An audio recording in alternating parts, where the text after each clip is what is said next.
Good morning. Welcome back to mom's diary by Ramya. ఈ రోజు వీడియోలోని kitchen deep cleaning and organization ఎలా చేసుకుంటానో మీతో షేర్ చేసుకుంటున్నాను. కొన్ని టిప్స్ ఫాలో అవుతూ కిచెన్ ని క్లీన్ చేయడం వల్ల పని అనేది చాలా సులభంగా అవుతుంది. ఇంకా లేట్ చేయకుండా వీడియోని అయితే చూసేద్దాము. ఇంట్లో ఎప్పుడైనా సరే ఇలాంటి క్లీనింగ్ పనులు పెట్టుకున్నప్పుడు పిల్లలు నిద్రపోయినప్పుడు కానీ లేదంటే వాళ్ళకి ఫుడ్ మొత్తం తినిపించిన తర్వాత మాత్రమే ఇలాంటి డీప్ క్లీనింగ్ పనులు అయితే చేస్తాను. ఇప్పుడైతే పిల్లలు నిద్రపోతున్నారు, వాళ్ళు లెగిసేసరికి క్లీనింగ్ మొత్తం ఫినిష్ చేయాలని ఫిక్స్ అయ్యాను. కిచెన్ క్లీనింగ్ ఎప్పుడు చేసినా సరే ఫస్ట్ కౌంటర్ టాప్ మీద ఏ ఐటమ్స్ లేకుండా చూసుకుంటాను. ఫస్ట్ వాటిని తీసేస్తాను, కౌంటర్ టాప్ మీద ఉన్న ఐటమ్స్ అన్నిటిని. ఆ తర్వాత వాల్కి ఏమైనా హ్యాంగ్ చేసి ఉంటే వాటిని కూడా తీసేసుకుంటాను. కిచెన్ని ఎప్పుడు క్లీన్ చేసినా సరే పైన షెల్ఫ్ నుండి కింద షెల్ఫ్కి ఒక్కొక్క షెల్ఫ్ డివైడ్ చేసుకుంటూ క్లీన్ చేసుకుంటూ వస్తాను. కిచెన్ని ఎప్పుడు క్లీన్ చేసుకున్నా సరే ఒక గిన్నెలో వాటర్ తీసుకొని అందులో కొద్దిగా డెటాల్ లిక్విడ్ వేసుకుంటాను. ఈ లిక్విడ్తో పాటు నేను ఎక్కువగా క్లీన్ చేయడానికి మైక్రోఫైబర్ క్లాత్ని అయితే యూస్ చేస్తూ ఉంటాను. నేను ఇక్కడ 2 టవల్స్ని అయితే తీసుకున్నాను. మైక్రోఫైబర్ క్లాత్ని ఆ వాటర్లో మొత్తం డిప్ చేసేసి మంచిగా వాటర్ లేకుండా మొత్తం నీట్గా పిండేస్తాను. కిచెన్ని ఎప్పుడు క్లీన్ చేసినా సరే అన్ని ఐటమ్స్ని ఒకేసారి బయటికి తీసేయకుండా ఒక్కొక్క షెల్ఫ్లో ఉన్న ఐటమ్స్ని ఒక్కొక్కసారి తీసుకుంటూ క్లీన్ చేసుకుంటూ ఉంటాను. ఫస్ట్ అయితే ఒక షెల్ఫ్లో ఉన్న ఐటమ్స్ తీసేసి అక్కడ డెటాల్ లిక్విడ్లో డిప్ చేసినటువంటి క్లాత్ తోటి షెల్ఫ్ మొత్తం క్లీన్ చేసేసుకుంటున్నాను. షెల్ఫ్ని వెట్ క్లాత్తో నీట్గా క్లీన్ చేసిన తర్వాత డ్రై క్లాత్ కూడా తీసుకొని దాంతో ఒకసారి మొత్తం క్లీన్ చేసేసుకుంటాను. ఒక షెల్ఫ్ అంతా క్లీన్ చేసుకున్న తర్వాత దాని డోర్కి నేను బయట కాకుండా లోపల సైడ్ మాత్రమే క్లీన్ చేసుకుంటాను. షెల్ఫ్ని మొత్తం నీట్గా క్లీన్ చేసుకున్న తర్వాత దానిలో నుంచి బాక్సెస్ తీసాం కదా, ఆ బాక్సెస్ని ఏదైనా క్లాత్తో నీట్గా తుడిచేసుకుంటాను. ఈ బాక్సెస్ నేను ఎప్పుడైనా సరే అవి ఖాళీ అయినప్పుడు మాత్రమే వాష్ చేసుకుంటాను. క్లీనింగ్ అప్పుడు వాషింగ్ అవి ఏమీ పెట్టుకోను. దాని మీద కొంచెమైనా డస్ట్ పడుతుంది కదా, అందుకే క్లాత్తో క్లీన్ చేసేసుకున్నాను.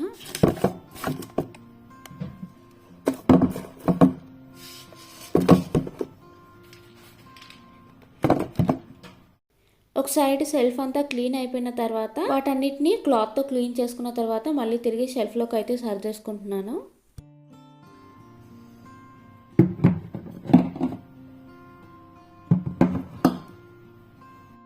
ఒక సైడ్ ఉన్న షెల్ఫ్లో అంతా క్లీనింగ్ అయిపోయిన తర్వాత అంతా ఆర్గనైజ్ చేసేసుకున్న తర్వాత అప్పుడు నెక్స్ట్ షెల్ఫ్లో క్లీనింగ్కి అయితే వెళ్తాను. ఇప్పుడు దాని పక్కన ఉన్న షెల్ఫ్ని అయితే క్లీనింగ్ స్టార్ట్ చేశాను. ఈ షెల్ఫ్లో కొద్దిగా డస్ట్ ఎక్కువ ఉండడం వలన డెటాల్లో డిప్ చేసిన క్లాత్ కాకుండా గ్రీన్ కలర్ స్క్రబ్బర్ మీద కొద్దిగా డిష్ వాషర్ లిక్విడ్ వేసుకొని దాంతో షెల్ఫ్ని అయితే క్లీన్ చేసుకుంటాను. ఇంకా కొంచెం ఎక్కువ డస్ట్ ఉంది అనుకుంటే దాంట్లో కొద్దిగా బేకింగ్ సోడా యూస్ చేసుకోవచ్చు. చూసారా, ఇంట్లో ఉండే ఐటమ్స్తోనే కిచెన్ని చాలా ఈజీగా క్లీన్ చేసుకోవచ్చు. ఈ విధంగా స్క్రబ్బర్ తోటి షెల్ఫ్లో ఉన్న డస్ట్ అంతా క్లీన్ చేసుకున్న తర్వాత డెటాల్ లిక్విడ్లో డిప్ చేసుకున్నటువంటి క్లాత్ తోటి ఒకసారి మొత్తం క్లీన్ చేసేసుకుంటాను.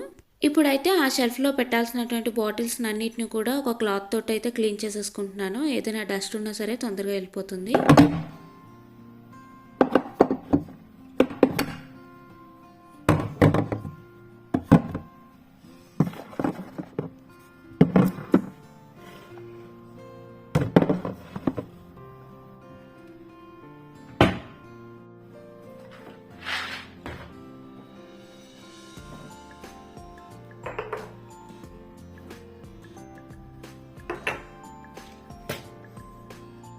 కిచెన్ డీప్ క్లీనింగ్ని నేను ప్రతి 3 నెలలకు ఒకసారి చేసుకుంటూ ఉంటాను. ఎందుకంటే చిన్నపిల్లలతో కుదరదు కదా. 3 మంత్స్కి ఒకసారి డీప్ క్లీనింగ్ చేసుకుంటుంటాను. ఇంకా క్లీనింగ్ని monthly cleaning, weekly cleaning, daily cleaning అని డివైడ్ చేసుకొని కిచెన్ని క్లీన్ చేసుకుంటూ ఉంటాను. ఇలా చేసుకోవడం వల్ల మనకి కూడా చాలా వరకు పని తగ్గుతుంది. ఇంకా అలాగే కిచెన్ కూడా చాలా క్లీన్గా ఉంటుంది.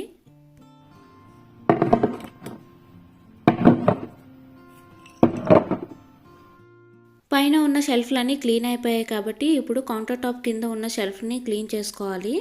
ఇలా క్లీన్ చేసుకునేటప్పుడు గిన్నెలో ఉన్న వాటర్ అన్ని కలర్ అంతా చేంజ్ అయిన తర్వాత మళ్ళీ ఆ వాటర్ని పడేసి అందులో మళ్ళీ వాటర్ వేసుకొని కొద్దిగా డెటాల్ లిక్విడ్ వేసుకొని క్లీన్ చేసుకోవాలి.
ఒక్కొక్క షెల్ఫ్ని లోపల అంతా క్లీన్ చేసేసుకున్న తర్వాత ఇప్పుడు వాల్ మీద ఉన్నటువంటి బూజును మొత్తం తీసేసుకుంటాను.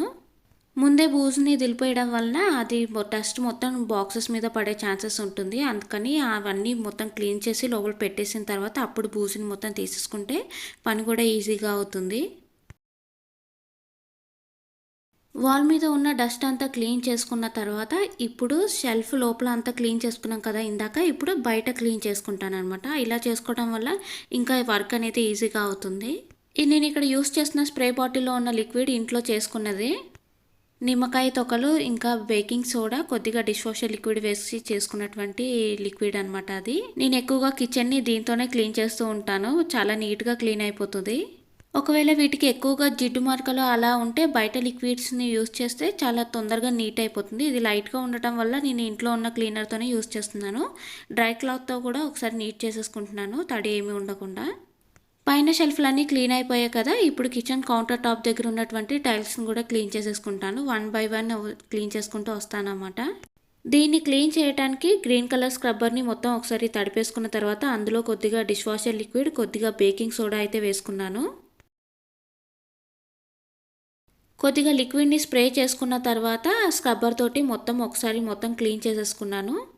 టైల్స్ మీద మరకలు ఎక్కువగా ఉన్నా సరే, జిడ్డు ఎక్కువగా ఉన్నా సరే స్టీల్ స్క్రబ్బర్ యూస్ చేస్తే ఇంకా వర్క్ అనేది ఈజీగా అవుతుంది. ఇక్కడ లైట్గా ఉండటం వల్ల నేను గ్రీన్ కలర్ స్క్రబ్బర్ని యూస్ చేస్తున్నాను. మొత్తం ఒకసారి రబ్ చేసేసుకున్న తర్వాత ఏదైనా వేస్ట్ క్లాత్ ఉంటుంది కదా, ఆ క్లాత్ తోటి ఒకసారి వాల్ని మొత్తం క్లీన్ చేసేసుకుంటే ఈజీగా క్లీన్ అయిపోతుంది, ఎక్కువ వాటర్ యూస్ చేయకుండా. చూసారా, వాల్ అయితే చాలా క్లీన్గా అయిపోయింది చాలా తక్కువ టైంలోనే. టైల్స్ని మొత్తం క్లీన్ చేసుకున్న తర్వాత ఇప్పుడు కౌంటర్ టాప్ని అయితే క్లీన్ చేసుకుంటాను. మనకి ఇక్కడ ఇండియాలో లాగా ఇక్కడ ఏమీ అడ్డు ఉండదు వాటర్తో క్లీన్ చేసుకోవడానికి. సో నేనైతే ఇక్కడ చాలా తక్కువగా వాటర్ యూస్ చేస్తూ కౌంటర్ టాప్ను అయితే క్లీన్ చేసేసుకున్నాను. కౌంటర్ టాప్ క్లీన్ అయిపోయిన తర్వాత ఇప్పుడు కింద షెల్ఫ్లో అయితే క్లీన్ చేసుకుంటాను. కింద షెల్ఫ్లో వాటర్ కూడా కొన్ని పడి ఉంటాయి కదా, ఇప్పుడు స్ప్రే చేసుకొని అది కూడా నీట్గా క్లీన్ చేసేసుకుంటాను. కింద షెల్ఫ్స్ని 1 by 1 క్లీన్ చేసుకున్న తర్వాత ఇంకా ఈ స్టవ్ని క్లీన్ చేస్తాను. ఈ స్టవ్ని మాత్రం నేను పైన డైలీ క్లీన్ చేస్తూ ఉంటాను. ఇలా ఈ స్విచ్చెస్ వీటిని ఏంటి అంటే డీప్ క్లీనింగ్ చేసుకునేటప్పుడు క్లీన్ చేసుకుంటాను. ఎందుకంటే డైలీ వాటిని అలా క్లీన్ చేయలేం కదా, అంత టైం కూడా ఉండదు, పిల్లలతోటే సరిపోతుంది. అందుకని ఇలాంటి టైంలో ఇంకా కొంచెం ఎక్కువగా క్లీన్ చేసుకుంటాను. పైన మొత్తం క్లీన్ అయిపోయింది, ఇంకా ఐటమ్స్ అన్నీ పెట్టేశాను అన్న తర్వాత ఇంకా ఫైనల్గా కింద మొత్తం క్లీన్ చేసేసుకుంటాను కొద్దిగా వాటర్ తోటి. ఎందుకంటే మనము కిచెన్లో ఎక్కువగా వండుతూ ఉంటాం కదా, ఆయిల్ అలాంటి ఏమైనా కింద పడినా సరే చాలా జిడ్డుగా ఉంటుంది కదా, ఇలా డీప్ క్లీన్ చేసుకునేటప్పుడు వీటిని కూడా క్లీన్ చేసేసుకుంటాను.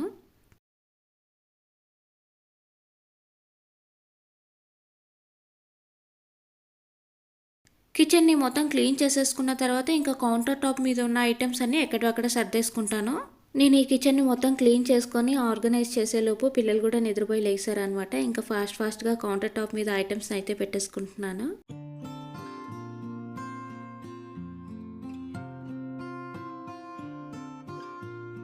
ఇలా కిచెన్ని నీట్గా క్లీన్ చేసిన తర్వాత నేనైతే అగరబత్తి పెట్టుకుంటాను. కిచెన్లో మంచి స్మెల్ వస్తూ ఉంటుంది, చాలా ప్రశాంతంగా అనిపిస్తుంది అన్నమాట. అగరబత్తిని కానీ లేదంటే ఏదైనా పర్ఫ్యూమ్ క్యాండిల్ ఉంటుంది కదా, అది కూడా పెట్టుకోవచ్చు. నేనైతే ఈ అగరబత్తిని వెలిగిస్తూ ఉంటాను. నాకు చాలా స్మెల్ కూడా చాలా బాగా వస్తుంది కదా, ప్రశాంతంగా అనిపిస్తూ ఉంటుంది. ఫైనల్ గా కిచెన్ అయితే క్లీన్ చేసేసాను. ఈ వీడియోని అయితే ఇక్కడతోనే ఎండ్ చేస్తున్నాను. నేను కిచెన్ క్లీన్ చేయడానికి ఈ టిప్స్ మాత్రమే ఫాలో అవుతాను. మీరు ఇంకేమైనా టిప్స్ ఫాలో అవుతే కామెంట్ చేయండి. వీడియో నచ్చితే లైక్ చేయండి, మీ ఫ్రెండ్స్ అండ్ ఫ్యామిలీ మెంబర్స్ కి షేర్ చేయండి. మరిన్ని వీడియోస్ కోసం మన ఛానల్ ని సబ్స్క్రైబ్ చేసుకోండి. Thank you for watching.